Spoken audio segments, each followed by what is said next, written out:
Alors, le growth marketing, comme son nom l'indique, c'est entre guillemets faire de la croissance en ligne, faire de la croissance physique, et c'est aujourd'hui important pour toutes les boîtes.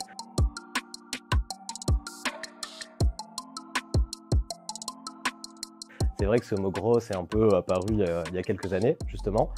Et en fait, ça va être toutes les techniques et tous les leviers qu'on va venir identifier dans une entreprise pour aller accélérer de la croissance, que ça soit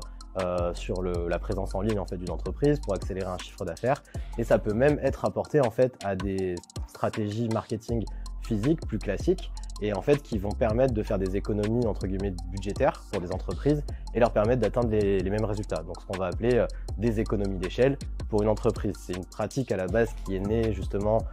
quand les startups ont commencé un peu à émerger un peu partout, parce que une startup, quand elle démarre, c'est vrai qu'elle n'a pas forcément de fonds,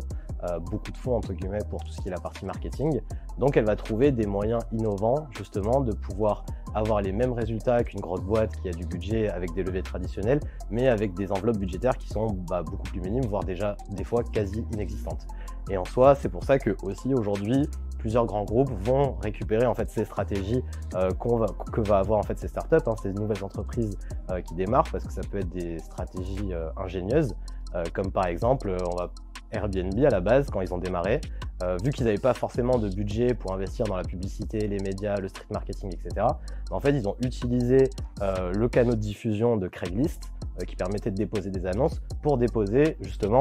ces affiches de location d'immeubles, etc., ce qui leur a permis en fait de pirater la croissance de Craigslist pour s'apporter de l'audience. Et en fait, ça, c'est typiquement une stratégie qu'on peut appeler de gross marketing, qui va nous permettre d'avoir de la visibilité à moindre coût.